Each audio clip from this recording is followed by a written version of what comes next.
Majestic sound.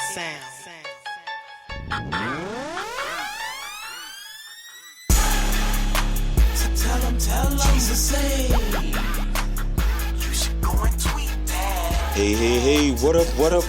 It's your boy Toby D, and you have tuned in to my Christian audio podcast, Faith Football Fans. Well, ladies and gentlemen, I gotta be honest.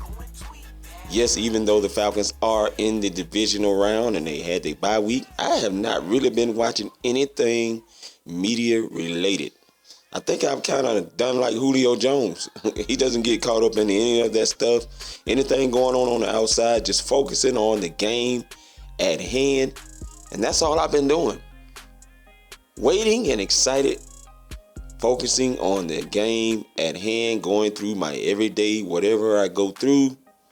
Just waiting on the game at 4:35 on Saturday. Now, I do have to admit, I have a young son who's 13, and somehow he is a Seattle Seahawks fan. I'm starting to wonder, is he really mine? Because everybody in this house is an Atlanta Falcons. But I know he mine because he looks just like me, so I can't deny him. But anyway, I know he'll be talking his junk, and I'm sure hoping we whip they behind come Saturday so I can have something to talk about. Because even himself admitted that the Seahawks got away with one when we all sat here and watched that game live together. Me, him, and his mom.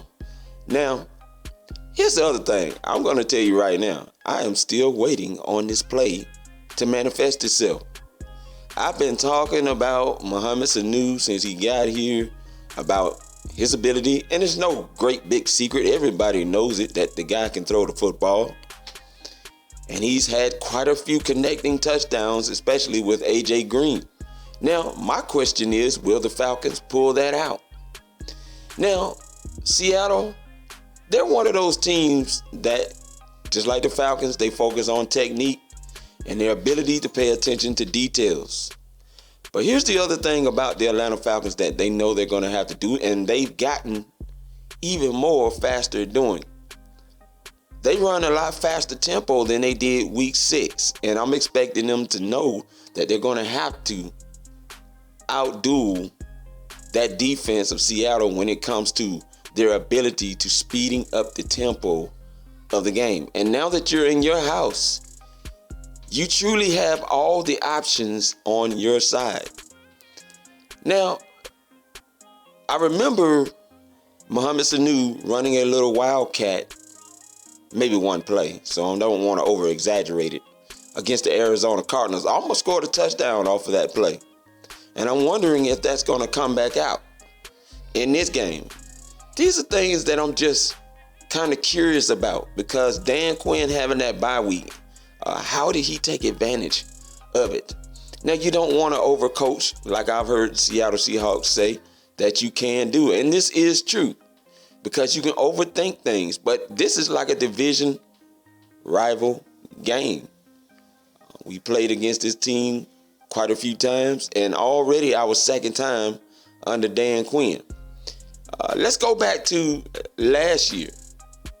The Seattle Seahawks started winning and the Falcons started losing. In turn, Seattle Seahawks get our spot and we're sitting at home. Seattle Seahawks gets to go to the divisional round to play the Carolina Panthers off a kick that was missed by Minnesota. A short kick at that. And they're in the divisional round. Now, speaking of the divisional round, I want to share a little tidbit here about the Seattle Seahawks.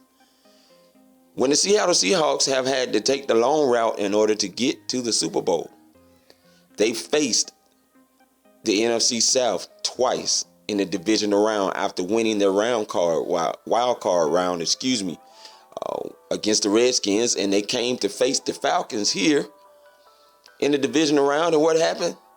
They lost. Now, albeit Russell Wilson brought his team back, but they still fell short because they left too much time on the clock.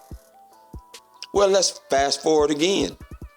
They had to go the long route in order to get to the Super Bowl the last time around against a hot Carolina 15-1 Panthers.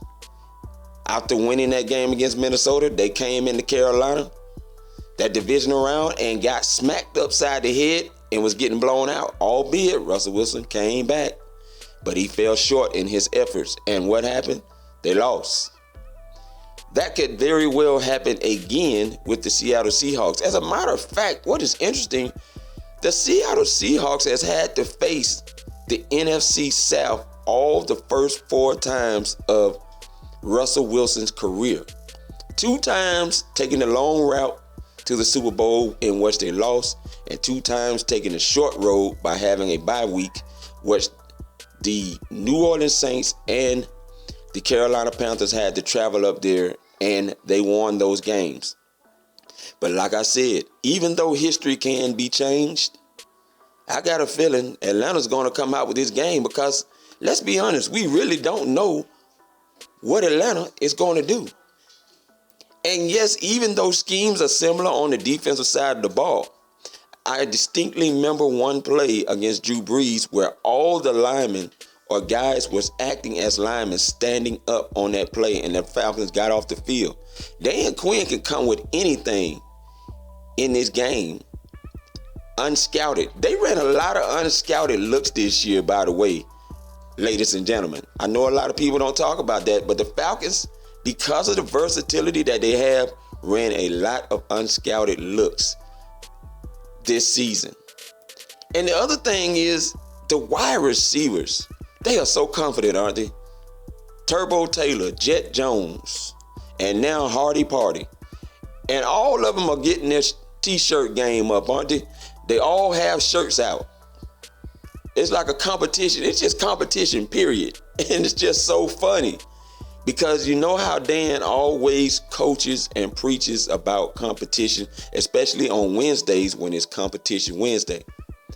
But I'm just so excited about this game just to be in it and having the opportunity that we have. Now, of course, you know Seattle's feeling disrespected because they're tired of hearing people saying they're not the same defense. And they're also stating the argument they didn't have a lot of guys in that game week 6. But our Falcons is going in healthy. A lot of weapons. And it's kind of hard as a defense to key in on one receiver because it's hard to keep up with tendencies on that one receiver when there are so many coming at you. And I feel like it's going to be fireworks off in that dome this weekend because Seattle, I believe and predicting, is going to have a hard time on defense trying to key in on one wide receiver. But now, that's just me. I can go on and on. I can talk about what I think the Falcons are going to do and what I hope they're going to do. I believe they're going to win. I believe they have all the ingredients to go all the way. You tell me what you think. Please subscribe, comment, share, like, whatever you feel. Again, this is Toby D, Faith Football fans. Peace. I'm out.